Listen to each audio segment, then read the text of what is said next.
I am going to go over how you make an ear wire to hold a wireless microphone for stage use. The tools you will need, we are going to use some fabric wrapped millinery wire. Usually I buy this in a white fabric covered millinery wire. It's 22 grams, comes in about, this particular seller sells it in 12-inch lengths, but whatever, seller you can get. I buy the white fabric because it can be tinted then with a Copic marker to match skin tone, hair tone, to make it blend into the actor that we're placing it on.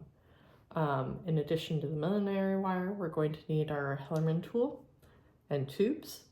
We're going to need a wire cutter, a pair of needle nose pliers, some hand sanitizer, and of course our wireless microphone that we're mounting to this wire. And scissors will also be helpful. So we are not going to be using this full 12-inch length, but we are going to use it to start with and then trim the excess once we have the shape we want. So usually the shape we are going for actually looks a little bit like this, but I will show you that up close as we go. So basically you want to take an end of it and roughly shape it to the size and shape of your actor's ear. You are obviously going to do this in advance, and you're going to then want to fit it to your particular actor before you attach the microphone, but I'm just going to attach it all in one shot here. But you will actually want to just make these the right size for your actor. So I'm bending down the edge of that wire on this side, just so it will not poke them. This is the part that's going to come up and around their earlobe, and they can tuck into kind of their ear if they would like. So then it goes around the ear, and then over here, you want it to come down and kind of make a U shape and out. So this U shape, the actor can also kind of squeeze and move a little bit to kind of make it curve and hug their ear closely so that it gives them a comfortable and secure fit for this earpiece. So this goes over the top of the ear and bent. This goes around the ear and then around the earlobe, and then can be bent in to kind of secure it there. This part goes behind the ear and is usually taped or tegadermed down, which we'll go over in another video.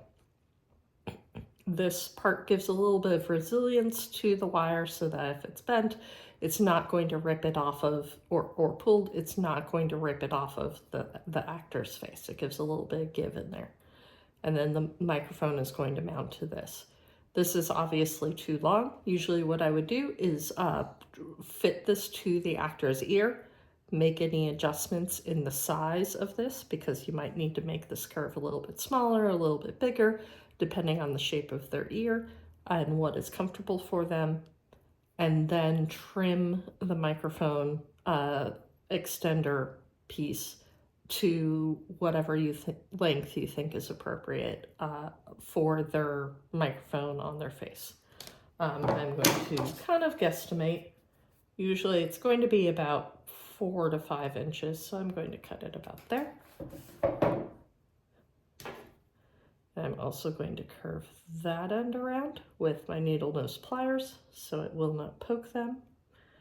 These are going to be covered with Hellerman tubes, but just in case they free themselves, we don't want to poke anyone in the face. So that is our rough shape. Frequently what I would do is tint this now with the Copic marker before I add the microphone itself and the Hellerman tubes. I'll save you that process right now, but that would be something I would do in advance. Next, let's take a look at our microphone itself. Actually, let's use this one.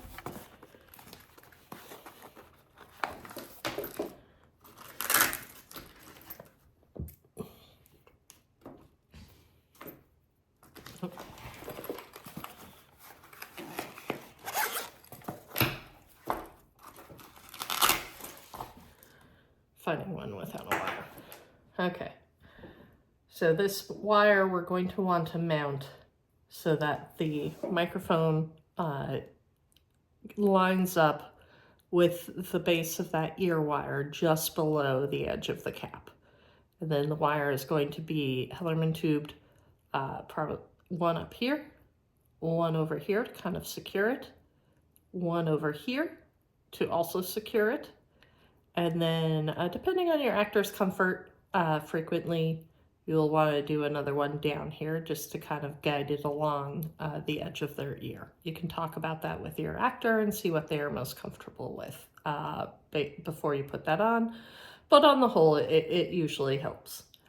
Just so it doesn't get lost, I'm going to remove this cap just for the process and put it on once we are complete. So that pops right off. And with our Hellerman tubes, we're going to use half of these at a time. So I'm going to use a pair of scissors to cut it in half.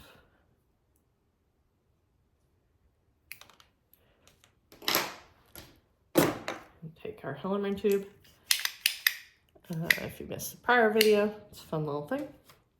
The easiest way to get the tube onto the tool I have found is to just touch the tip and a tiny bit of hand sanitizer of all things. And just slide it on there. Takes a little bit of practice, but it goes. You get the hang of it the more you work on it.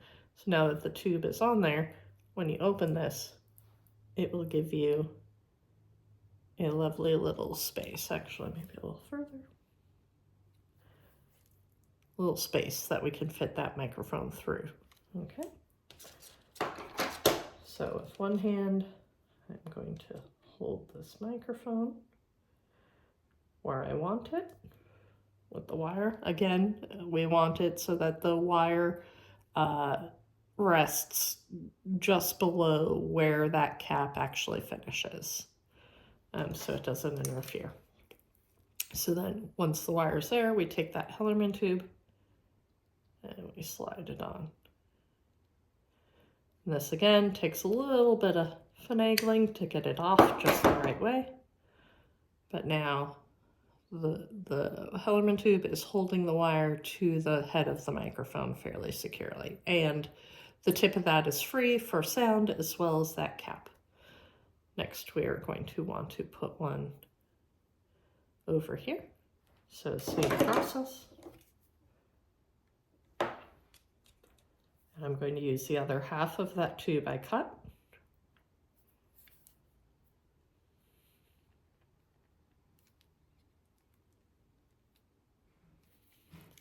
Check it. Sometimes these break, sometimes they go flying across the room. It's okay. You get the hang of it.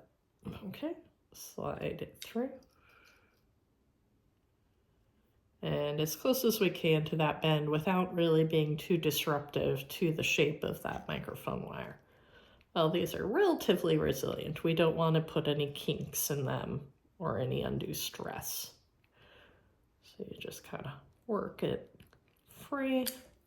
And now we have the second Hellerman tube there holding it. So it's now secure on the extension part of that microphone holder. I'm going to put one there. So again, half of the tube.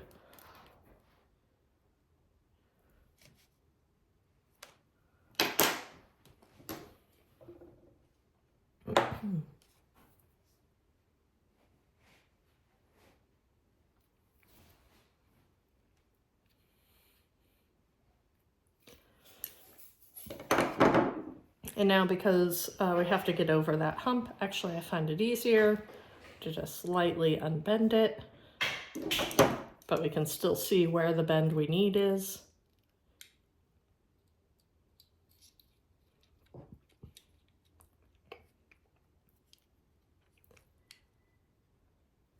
And we're going to put it roughly about there. And just be gentle as you kind of do that because we don't want to damage that too much. So now this takes a little bit of finagling to get that shape back.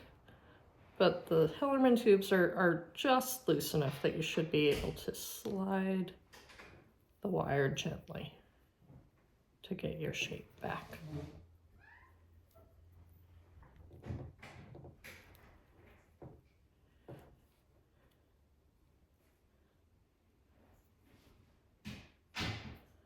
And there you go.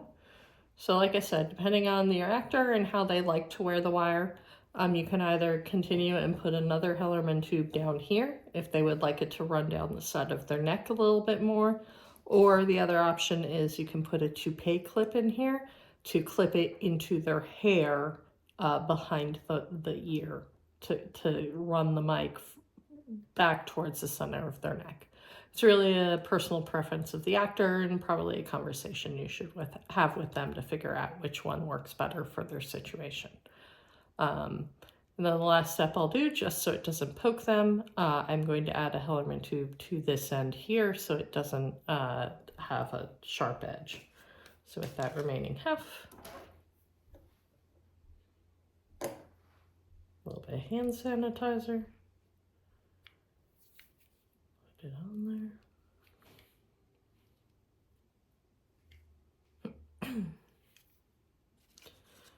And this one's easy because it's just the wire, no microphone. But again, you'll just want to be gentle so you don't damage any of the pieces. And there we go. And that little piece you can get in different skin tones, but it also can be tinted with one of the Copic markers, but this usually hides within, kind of curves around into the inside of the ear. And that is how you mount a wire for an earpiece. This can obviously be angled slightly to give you directional sound.